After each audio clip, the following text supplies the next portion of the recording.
And so apparently I have the responsibility to talk today, because he's shy, he said.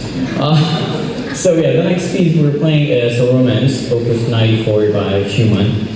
And what makes it interesting, we came out with a common story.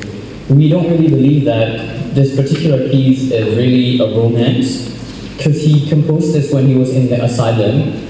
And honestly, sometimes I can't really relate whenever I play Schumann, because I'm not a mental like he was. So apparently he was inherited with this mental issue, that's why he was sent to the asylum. And this is one of the pieces he composed there.